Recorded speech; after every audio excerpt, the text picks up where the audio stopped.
Esta é a minha primeira visita ao Brasil enquanto Diretora-Geral do Consumidor de Portugal.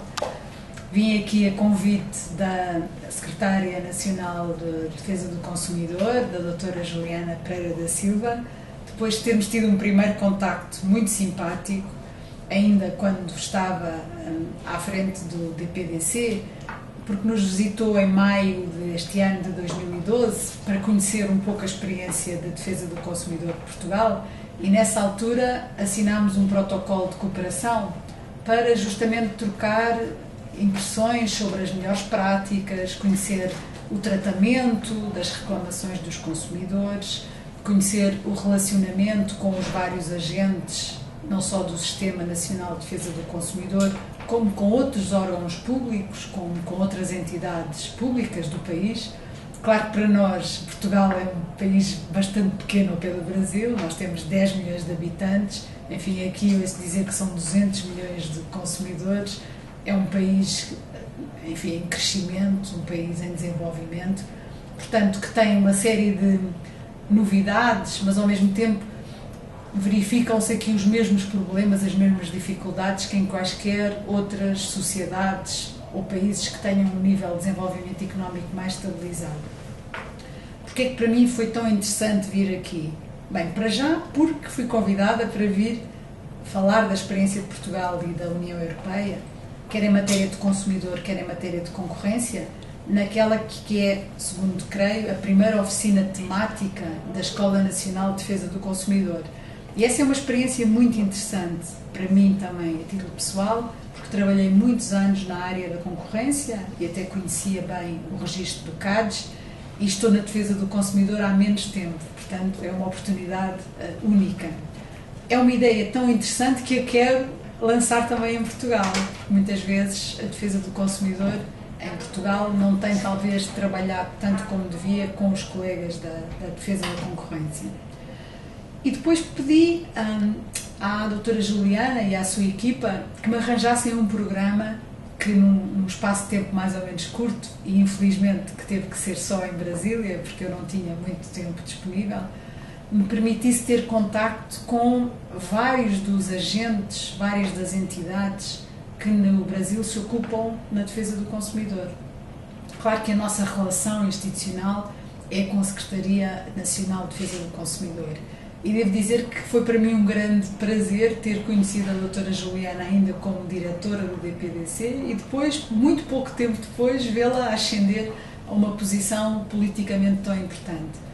Isso também diz muito da importância que o Brasil reserva à defesa do consumidor e que eu pude constatar nestes 2 últimos dias. Tive reuniões que me levam a pensar que podemos de facto aprender muito com o Brasil e com as experiências que têm. Para já porquê? Porque a defesa do consumidor no Brasil é uma defesa muito afirmativa, muito proativa, que é de facto o que tem que caracterizar a defesa do consumidor. Não se fica sentado à espera que cheguem os problemas, que cheguem os pedidos, que cheguem as reclamações. Tem para já a coordenação de um grande Sistema Nacional de Defesa do Consumidor. Esta é uma realidade diferente da portuguesa, porque tem o nível federal, tem o nível estadual e tem o nível local, mas eu posso transpor para a realidade portuguesa, que também tem vários níveis de proteção, esta realidade e ver como mobilizar os agentes, por exemplo, ao nível dos municípios, ao nível das regiões autónomas, no caso de Portugal. Outro aspecto muito interessante para mim é esta cooperação que tem com o Poder Judiciário, como se diz aqui no Brasil. Porque o sistema de justiça é que garante os direitos dos consumidores, que também em Portugal estão consagrados na Constituição. Mas para isso nós temos que trabalhar lado a lado, temos que partilhar informação, temos que ver que ações, que tarefas é que são melhor trabalhadas por cada uma das autoridades. E então tive um contacto muito interessante com um órgão que não tem paralelo em Portugal, que é o Conselho Nacional de Justiça, que vi que é de facto uma experiência única porque congrega representantes dos vários poderes judiciários, do Ministério Público, dos juízes, mas também dos advogados e até personalidades da sociedade civil, e que de facto faz o planeamento estratégico planeamento estratégico é talvez aquilo que é mais necessário em todas as áreas, eu diria, sobretudo num país como o meu, na Europa, quando a Europa atravessa uma recessão económica difícil e que exige a tomada de posições, mas com visão, tomada de algumas posições de curto prazo, mas é preciso ver qual é o caminho que nós vamos seguir, porque tivemos que infletir muitas das nossas estratégias por causa da recessão económica. E então percebi da cooperação que havia, estreita e importante, entre o Conselho Nacional de Justiça e a Senacom. Depois visitámos ainda, tive a oportunidade de visitar o Supremo Tribunal Federal, que é de facto muito impressionante, e ver tanto como no Brasil há esta preocupação transversal de transparência, de dar publicidade àquilo que se faz, que também existe em Portugal, mas eu creio que não com este âmbito. E essa é uma lição de cidadania. E isso é também algo que eu acho que o Portugal, que é um país obviamente mais antigo que o Brasil, mas pode sempre aprender. E nós temos que ter a capacidade de reconhecer as experiências válidas e saber retirar os ensinamentos de quaisquer países, seja qual for as dimensões, o estado de desenvolvimento económico, os sistemas políticos. Aqui é um Estado federal, Portugal é uma república portuguesa, unitária, mas pode de facto aprender muito. Esta cultura de transparência também incentiva os cidadãos enquanto consumidores a serem senhores dos seus direitos, a exercerem os seus direitos. Gostei muito, penso que é uma experiência muito interessante. Finalmente, hoje, tive agora uma reunião com o Ministério Público Federal, com a terceira Câmara, que é justamente aquela que se especializou na defesa do consumidor e na regulação económica. E estou verdadeiramente surpreendida, porque em Portugal também há desde sempre um Ministério Público que defende os interesses do Estado e da sociedade, mas que tende a ser uma entidade mais reativa, uma entidade que é defensora, sim, de direitos, mas uma entidade à qual os problemas chegam, as causas chegam, sem que ela tenha que desenvolver qualquer atividade para isso. E percebi que aqui no Brasil, tal como de manhã com o Conselho Nacional de Justiça, o Poder Judiciário é ativo também em matéria extrajudicial ou em matéria parajudicial. Isto é, não se limita a esperar que exista uma ação, que todos os procedimentos formais sejam cumpridos. Não, foi criando um espaço de diálogo com várias entidades, por exemplo, com as entidades reguladoras, que são entidades com as quais eu lido também muito em Portugal e com as quais tenho tentado estabelecer um diálogo, que é um diálogo às vezes difícil, porque a defesa do consumidor em Portugal está num pequeno serviço único e os reguladores setoriais são grandes entidades com uma enorme estrutura, com muitos instrumentos, com muitos meios. Portanto, é um bocadinho, enfim, o David que tem que andar atrás dos vários Golias e fazer deles aliados para esta causa da defesa do consumidor. E no Brasil, pensar que tem uma estrutura com esta dimensão, com esta explosão demográfica e que conseguem a convergência de tantas partes interessadas, sinceramente, é de registar, é de felicitar e pode sempre extrair algumas ideias que eu faço tensões de propor aos meus homólogos em Portugal, em Lisboa, porque o que interessa no final é que os consumidores conheçam os seus direitos, que os consumidores confiem nas autoridades públicas e que consigamos este diálogo para resolver toda a espécie de conflitos, se possível por acordo, se os consumidores ficarem satisfeitos, se necessário, indo para as ações judiciais e sancionando os comportamentos que forem abusivos. Os temas que são mais importantes, mais tratados, que nos suscitam mais dificuldades em Portugal, não divergem muito, nem a nível da União Europeia, nem são muito diferentes daquilo que eu encontrei aqui no Brasil.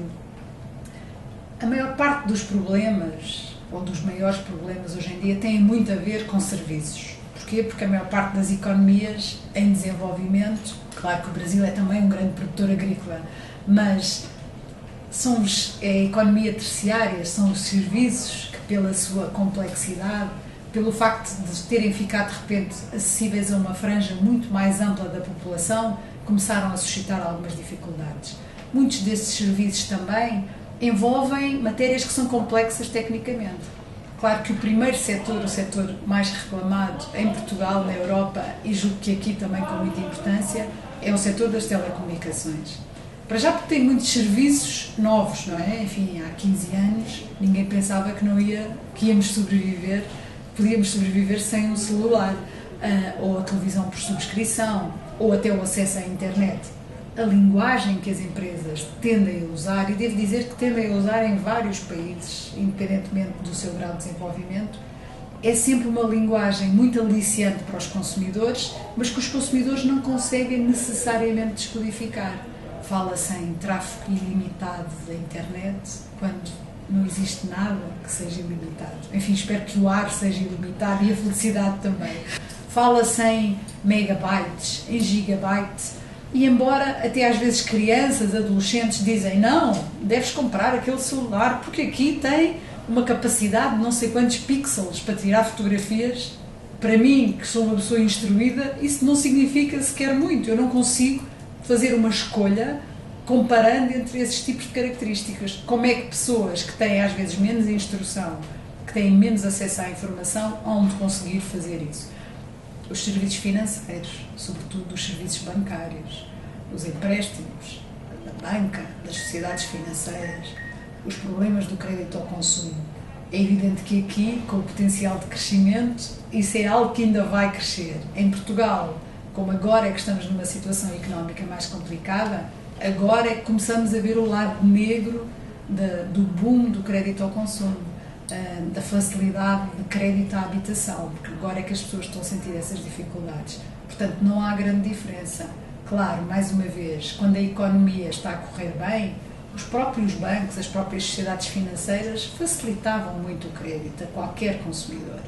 Muitas vezes sem cuidarem de saber se esse consumidor tinha uma retaguarda financeira que fosse uma garantia em caso de desemprego, em caso de divórcio ou em caso de doença, que são assim as três grandes causas do endividamento.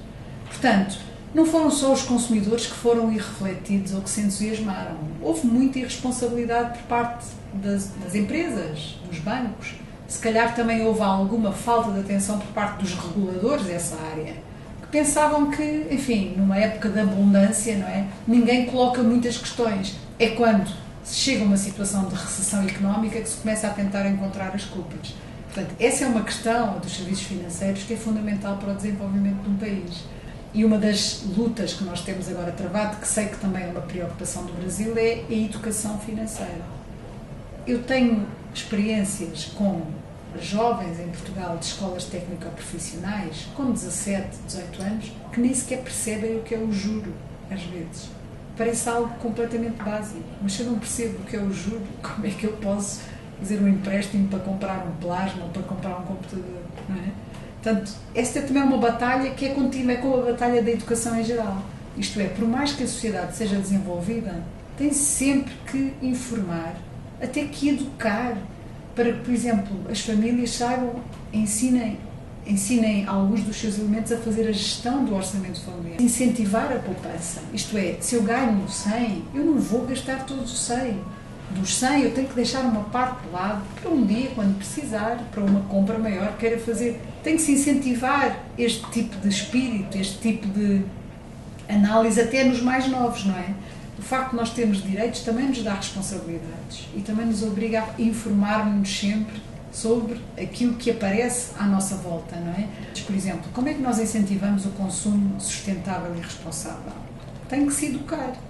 Por mais básico que isso possa parecer, não é só nos países em desenvolvimento que é preciso fazer essa educação. Portanto, esta realidade que eu estou a descrever e que revela algumas das preocupações que nós temos em Portugal, não é muito diferente daquilo que eu ouvi nestes dias